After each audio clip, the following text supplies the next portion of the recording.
On this episode of Watch Culture, we're going to be talking about Super Troopers. A comedy classic. Literally classic. I mean, because it's over almost 20 years Oh old. my god.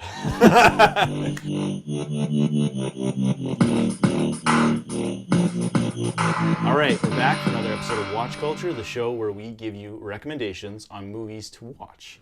And today we're talking about Super Troopers. Yeah. This movie is highly underrated in my opinion. No, seriously. I was reading about this movie before we did this review, and it is rated so poorly on Rotten Tomatoes, which I realize is an aggregator and takes a lot Really? What's it rated? It's like 30, it says right there, 35%. 35% on Rotten Tomatoes. Is that audience or Critically. critic? Yeah. Yeah, but like Star Trek in Darkness is like 82. I will quote that for the rest of my existence just to prove that Rotten Tomatoes is not a thing. Yeah, so anyway, so this movie is like, most people do not rate it highly. No, which is odd. I think we're in a minority group thinking that it's... I don't think most people I talk to love this movie. Yeah. Well, I mean, critics. Well, critically, yeah, fair enough. Yeah, critically, I think we're in a minority group talking about this. It is so funny. It's probably, if it's not my favorite comedy of all time, it's pretty close. Yeah. It's right up there. I'd say like this, maybe Spaceballs and Airplane. Yeah. This is so good. It is. It's really funny, and what's funny about the movie, aside from all the things that there's a lot of interesting things we learned about the movie, and the watching the bloopers and behind the scenes stuff, because I've watched this movie like probably half a dozen times or more. I'm assuming same for you. At least. Yeah.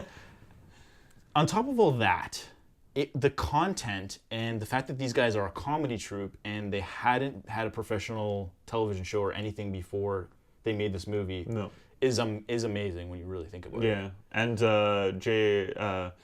Chandrasekhar, also who stars in it, also directs it, so he pulls double duty as well. Mm-hmm. He played the Indian cop with the mustache, which is great.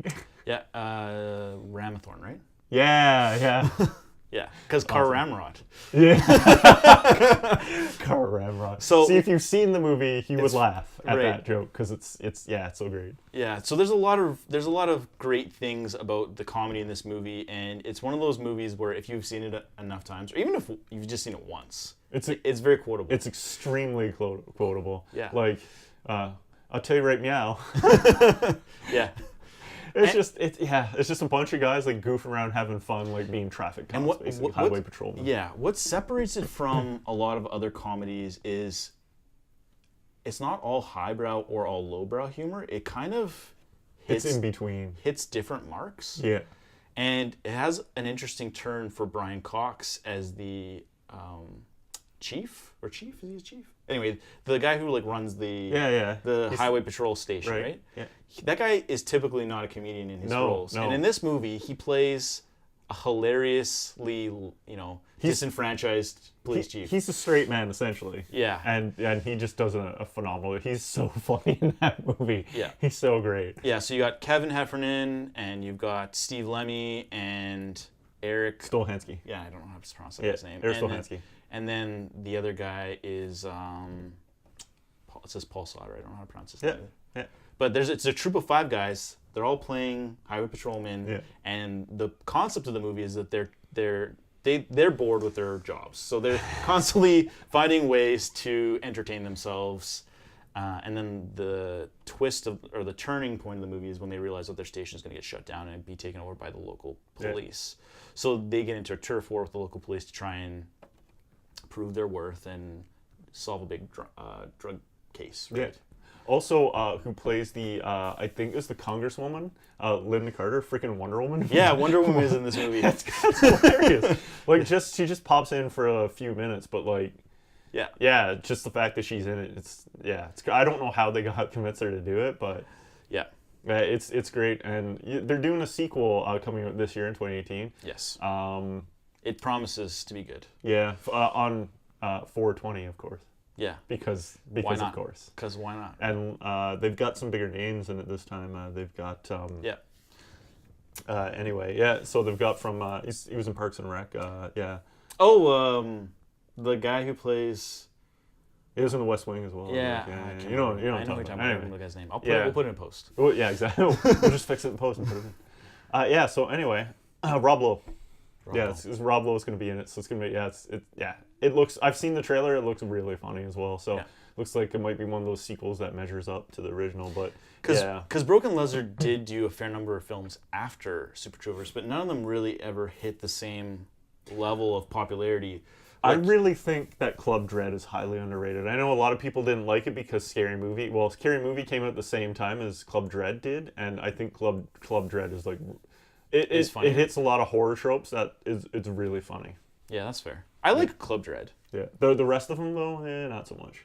I mean, you get Beer Fest, and then you have Slam and Salmon. Slam and Salmon was so not bad. Yeah, it's not very good. And then there's some other ones they did after that I know nothing about. Yeah. So yeah, Super Troopers is amazing though. Yeah, it's great. Go see it. It is amazing. Yes. Just seek it out wherever you can find it. I'm sure you can find a copy somewhere. And it will change your perception of syrup forever, I promise. So this has been Watch Culture. Go watch this movie. And we'll see you next time. Thanks for watching.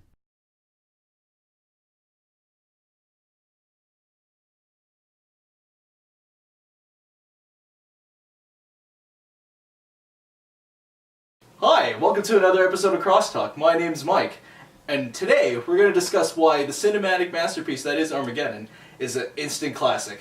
Point 1, Michael Bay. Oh, hey Chris. Ah! No!